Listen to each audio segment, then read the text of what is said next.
यार वीवो एक ऐसी कंपनी है जिसके बारे में कभी किसी ने सोचा भी नहीं था कि एक जमाने में ये कंपनी जहां ओवर प्राइस फोन निकालती थी, आज के समय में सैमसंग जैसे ग्लोबल ब्रांड को बीट करेगी, Xiaomi जैसी कंपनी को बीट करेगी और यहाँ पे लगातार नंबर 1 कंपनी बन के बैठेगी वीवो इंडिया के अंदर। सच्चाई की बात करें तो 2025 में बातें बिल्कुल फैक्ट हो जाती है। वीवो का एक सब ब्रांड आता है आईकू, और आईकू को अगर मैं गिरूं भी नहीं तब भी वीवो नंबर 1 है, और आईकू को अगर मैं मिला लूं तो और आगे निकल जाते हैं। लेकिन अब वीवो ने ऐसा कर दिया कि नंबर 1 बन गए। क्या ये अपने नंबर 1 पोजीशन मेंटेन रख पाएंगे और आगे चल के वीवो को किन प्रॉब्लम का सामना करना पड़ सकता है, ये ऐसी बात है जिनके बारे में शायद आपको अंदाजा भी नहीं होगा। तो ऐसी कुछ एक्सक्लूसिव बातें इस वीडियो के अंदर करने वाले हैं। सबसे पहले बात करते हैं कि वीवो की इंडिया में एंट्री तभी होती है जब Xiaomi इंडिया में एंटर होती है। Xiaomi को सब लोग जानते हैं, सस्ते में बढ़िया फोन निकालो, ऑनलाइन बेचो। लेकिन वीवो और ओप्पो ये दोनों ऐसी कंपनी जब इंडियन मार्केट में आती है तो ये समझती है कि यार हम इंडिया में Xiaomi जैसा डिस्ट्रप्शन तो नहीं ला सकते, क्योंकि हम थोड़ी ट्रेडिशनल कंपनी है और हम पुरानी ही मेथोडोलॉजी पे चलेंगे और हम लोग वो फोकस करेंगे जिससे एक स्ट्रॉन्ग ब्रांड प्रेजेंस बनाई जा सके। इसीलिए वो लोग ऑनलाइन का रास्ता छोड़ के ऑफलाइन में जाते हैं, अपने फोन की कीमतें महंगी करते हैं। लेकिन कहानी में 2-3 ट्विस्ट होते हैं। सबसे पहले वीवो और ओप्पो दोनों ही जो कंपनीज है ये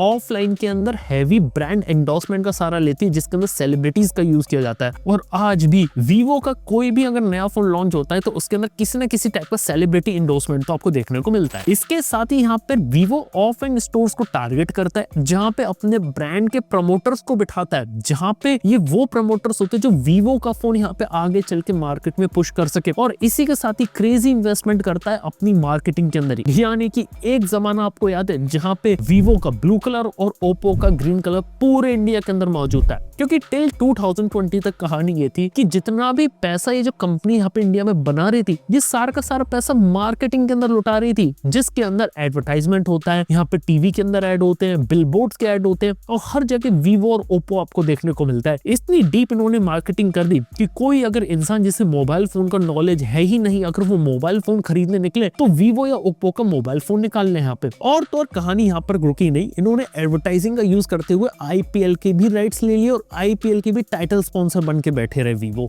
यस, ये भी कहानी बीच में हुई थी। लेकिन देखा जाए तो ओवरऑल वीवो को जो सक्सेस है ना वो 2020 के बाद ही एक्चुअल में मिलना शुरू हुई है। 2020 से पहले वो टॉप 5 में तो थे, लेकिन अपनी स्ट्रॉन्ग प्रेजेंस उनकी नहीं थी। लेकिन 2020 के बाद वो स्ट्रॉन्ग प्रेजेंस उन्होंने बनाना शुरू करी। और वो पता है कैसे? सबसे पहले तो कुछ फंडामेंटल चीजों पे काम किया और अपने प्रोडक्ट को कुछ ऐसा बनाया जिससे लोगों को पसंद है। पहली चीज कैमरा पे फोकस करना। 2020 में जाइस कंपनी से पार्टनरशिप करके पहले अपने फोन्स निकालते एक्स सीरीज के, और जाइस कंपनी के साथ जो पार्टनरशिप करते हैं उसके बाद पता चलता है कि ये लोग अपने कैमरा के लिए सीरियस है। जहां पहले इनके फोन के अंदर कैमरे के अंदर ओवर सैचुरेटेड कलर्स आते थे। कभी भी आपने वीवो के किसी पुराने फोन से सेल्फी लिए तो आप समझ जाओगे कैसे ये लोग आपकी शक्ल को चमका देते थे। नेचुरलिटी कलर्स में थी ही नहीं। ये सारी चीजें फिक्स करी और कैमरा के ऊपर बहुत R&D में पैसा डाला, जिस कारण से कैमरा परफॉर्मेंस आज के समय में 2025 में इतनी है कि मार्केट में मौजूद फोटोग्राफी के अंदर किसी भी दूसरे फोन से बहुत आगे निकल चुके। मतलब आईफोन तो इनके नजदीक आते ही नहीं है, फोटोग्राफी के अंदर वीवो बहुत आगे निकला है, ये बात मैं मानता हूँ। और एक्स सीरीज के साथ उन्होंने शुरुआत करी थी। एक अच्छा काम किया कि वी सीरीज के अंदर भी कैमरा उसके उन्होंने बेटर किया, जाइस ब्रांडिंग को लेकर आ गए ताकि लोग सस्ते में भी एक हाई क्वालिटी कैमरा का मजा ले सके। और ये चीज उन्होंने यहाँ पे क्रैक कर ली। कैमरा फोटोग्राफी वाली चीज तो मैं जानता हूँ यार, ये तो मजा आ गया। इसके बाद जो अगली चीज पे उन्होंने काम किया वो था फनटच ओएस। 2020 से पहले फनटच ओएस बताऊं कैसा लगता था? बिल्कुल आईफोन के iOS का कॉपी। ऐसा लगता ही नहीं था मैं एंड्रॉइड चला रहा हूँ, ऐसा लगता था मैं iOS चला रहा हूँ। बिल्कुल यही एक चीज थी जिसे उन्होंने पूरा चेंज कर दिया। फनटच ओएस काफी मैच्योर हो गया, काफी एडवांस हो गया। हालांकि आज के समय में भी फनटच ओएस को नेगेटिव क्रिटिसिज्म मिलता है उसके एनिमेशंस के कारण, उसके रोटेट फीचर्स के कारण और भी छोटी छोटी चीजों के कारण कि यार वो मजा नहीं आता फनटच ओएस में। और एक फनटच ओएस एक ऐसी चीज है जिसे यहाँ पे वीवो को थोड़ा चेंज करने की जरूरत है। इवन लोगों का तो ये भी कहना है कि जो चाइना के अंदर ओरिजिन ओएस चलाते हैं वो वीवो अपने अंदर ले तो बेहतरीन चीज होगी, लेकिन फिर भी वीवो वालों ने फनटच ओएस को ओरिजिन ओएस को यहाँ पे अलग रखा हुआ है। इसके साथ ही वीवो ने एक और काम किया, वो था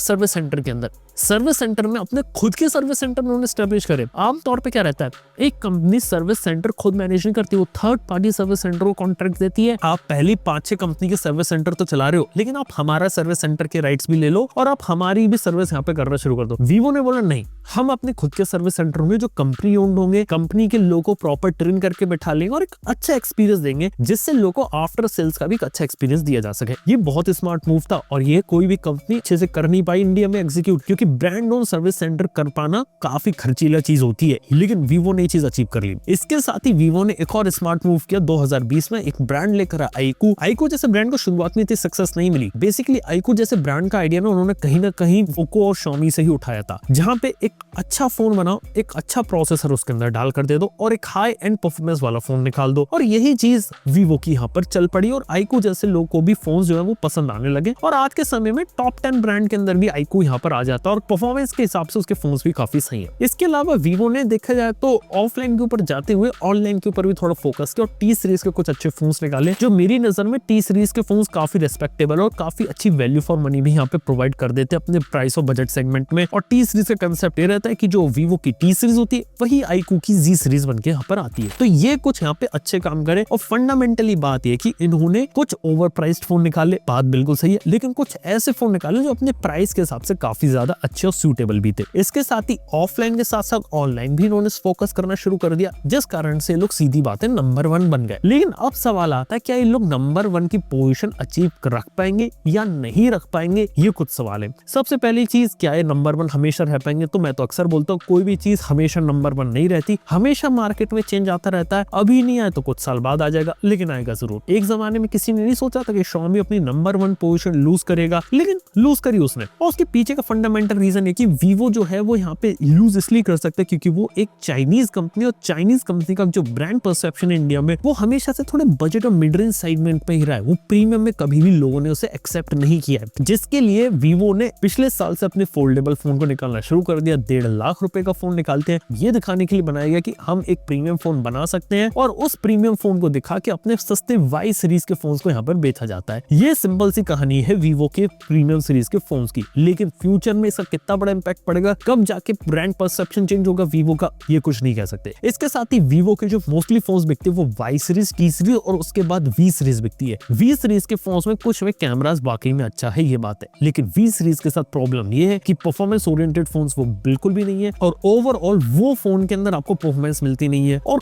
एक दो फोन को छोड़ के ज्यादातर जो फोन होते हैं मैं उन्हें वीवो के ओवर प्राइस्ड ही कहता हूँ। इसके अलावा टी सीरीज के कुछ फोन यहाँ पर अच्छे हैं जिनको यहाँ पर रिकमेंड किया जा सकता है, लेकिन इसके बाद जो वाई सीरीज उनकी मेजरली ऑफलाइन के थ्रू यहाँ पर बिकती है, वहां पे दिक्कत है और वो सच में वैल्यू फॉर मनी फोन यहाँ पर उनके वो नहीं है। लेकिन फन फैक्ट की बात है कि वीवो सबसे ज्यादा वहां से ही पैसा बनाती है, क्योंकि आज भी ऑफलाइन के अंदर वीवो अपनी वाई सीरीज को बहुत ही ज्यादा पुश करती है और उसके बाद कहीं जाके वी सीरीज यहाँ पे पुश होती है, जिस कारण से उसने बहुत ही अच्छी ब्रांड का जो होल्ड रहता है वो बना रखा है। लेकिन इस वाले सेगमेंट में देखा तो 30,000 के नीचे की सेगमेंट है, आज भी वीवो के मेजॉरिटी फोन 30,000 के नीचे ही बिकते हैं। 30,000 के ऊपर वो जाने की कोशिश करते, कुछ अच्छे फोन निकालते, लेकिन वॉल्यूम उनका अभी भी इतना नहीं है। एक्स सीरीज उनकी अच्छी है, लेकिन एक्स सीरीज का भी जो वॉल्यूम रहता है वो एक्जैक्टली में इतना ज्यादा नहीं है। जैसे जैसे इंडिया में मार्केट प्रीमियमाइजेशन आएगा और लोग जब महंगा स्पेंड करेंगे तो लोग की जो डिफॉल्ट चॉइस है वो सैमसंग और एप्पल बनते हैं, और सैमसंग एप्पल तक अभी के समय में पहुंचना एक डिफिकल्टी वाली चीज है। और हाँ, वीवो के साथ जो प्रीमियम सॉफ्टवेयर अपडेट का भी एक्सपीरियंस है वो थोड़ा सा मिसिंग है। हालांकि पिछले कुछ समय में उन्होंने एंड्रॉइड 15 के अपडेट अपने एक्स सीरीज के फोन में थोड़ा जल्दी पहुंचा, जो कि बहुत अच्छी चीज है, लेकिन मेजॉरिटी फोन तक अपडेट अभी भी टाइम से नहीं आता। लंबा अपडेट का जो प्रॉब्लम जो 7-7 साल का इंडस्ट्री में स्टैंडर्ड बनता जा रहा है वो थोड़ा सा भी मिसिंग है। वो थोड़ा सा अगर वीवो से थोड़ा सा क्रैक कर ले तो और अच्छा खेल सकता है। इसके साथ एक चीज है कि वीवो आज भी ऑफलाइन में बहुत ज्यादा डिपेंडेंसी रखता है, तो वो आगे चल के एक नेगेटिव साइड बन सकता है, क्योंकि ऑफलाइन में लोग अभी फोन ले रहे हैं, लेकिन जब लोग ज्यादा फोन यूज करते रहेंगे और अगर आपने कभी प्रॉफिट के चक्कर में खराब फोन निकाल दिए तो लोग उस फोन को आउटराइट रिजेक्ट भी कर सकते हैं। रेडमी नोट का कितना अच्छा एग्जांपल है यार, रेडमी नोट की सीरीज नोट 10 तक कितनी बढ़िया थी, नोट 14 Xiaomi का बिका नहीं। अब आप खुद सोचिए कि Xiaomi जैसी कंपनी जब मार्केट क्रैक नहीं कर पाई, जब एक टाइम पे थोड़ा सा डिस्ट्रैक्ट हो गई, तो यहाँ पे वीवो के भी होने के चांसेस है। इसके अलावा वीवो के साथ एक और बात इंटरेस्टिंग है कि यार वीवो के ऊपर आज भी देखा तो चाइनीज कंट्रोल बहुत ज्यादा है, और जो डिसीजंस होते हैं इंडिया में कौन सा फोन लॉन्च होगा, किस प्राइसिंग पर होगा, ये सारे चाइना में बैठे उनके लोग ही डिसाइड करते हैं। और ये थोड़ा सा मिसमैनेजमेंट होता है, क्योंकि देखा तो चाइनीज टीम कभी भी ये नहीं बता सकते कि इंडिया में लोगों को क्या पसंद है, क्योंकि चाइना की टीम इंडिया में आ नहीं सकती, इसलिए उन्हें पता नहीं इंडिया का मार्केट क्या। और एक दो फोन उन्होंने थोड़े बहुत गलत इधर उधर के लॉन्च कर दिए तो यहाँ पे गड़बड़ गड़बड़ हो सकती है। ये भी एक फैक्टर है, क्योंकि अगर कोई भी कंपनी अगर इंडिया में अगर ऑपरेट करना चाहती है तो कंट्रोल किसी इंडियन के हाथ में, जैसे इंडिया का मार्केट समझ में आए और उसके हिसाब से फोन निकाले।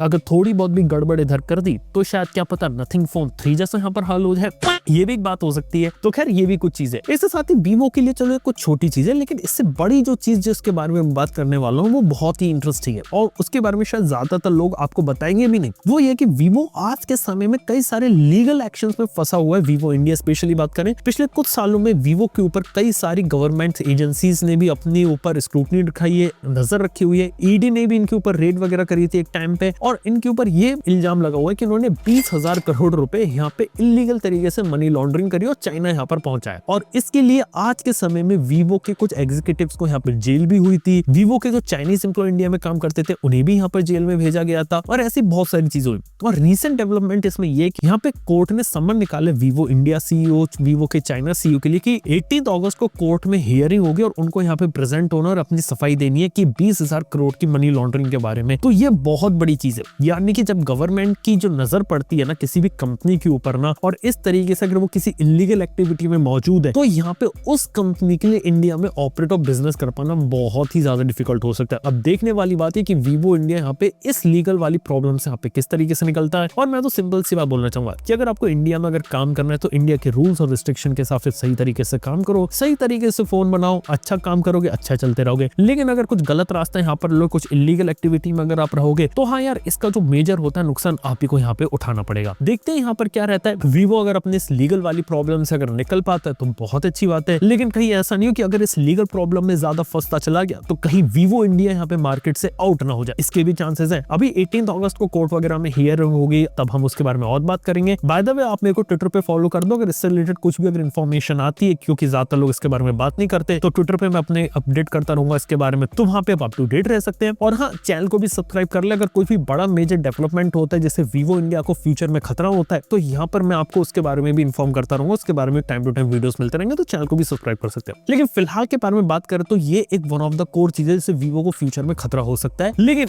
इन द एंड बात करें तो अभी के समय में कुछ प्रोडक्ट ठीक है, लॉन्ग टर्म तक कब तक यहाँ पे ऐसे ही प्रोडक्ट यहाँ पर निकालते रहेंगे वो एक देखने वाली बात है। और आईकू जैसे ब्रांड को भी देखने वाली बात ये रहेगी, आईकू अब आने वाले समय में क्या कभी मेन स्ट्रीम जा पाएगा, क्या ऑफलाइन में उसकी अवेलेबिलिटी हो पाएगी, या फिर ऑनलाइन तक छोटे मोटे मार्केट शेयर पे यहाँ पे खुश होता रहेगा, तो वो भी एक देखने वाली बात होगी। और हाँ, इंडिया में देखा जाए तो हर दूसरी चाइनीज कंपनी की थोड़ी हालत थोड़ी सी टाइट है, तो फिर देखने वाली बात ये रहेगी चाइनीज कंपनीज जो रहती है इंडिया में स्मार्टफोन वाली, वो इंडिया में कब तक और कितने लंबे समय तक यहाँ पे कब्जा करके बैठी है। आज भी 80% जो मार्केट है वो चाइनीज के हाथ में, और अगर कुछ मार्केट में नई कंपनीज है, नया इनोवेशन हो तो और अच्छी बात होगी। इंडिया के लिए भी, कंज्यूमर के लिए भी ये कुछ चीजें बेटर हो सकती है शायद फ्यूचर के अंदर। देखते हैं यहाँ पर क्या रहता है। लेकिन फिलहाल के तौर पे आज के इस वीडियो के अंदर बस इतना ही। आप लोगों को कुछ ऐसी चीजों के बारे में बात करने की कोशिश करी जो काफी ज्यादा यूनिक है, कुछ अलग है, और ज्यादातर लोग शायद इन चीजों के बारे में आपको शायद बताते भी नहीं। तो अगर वीडियो पसंद आए, कुछ नया सीखा, कुछ नया जाना हो तो चैनल को सब्सक्राइब करना। थैंक यू बने रहने के लिए। मैं आप सुनता हूँ अपने नेक्स्ट वीडियो के अंदर। Good bye.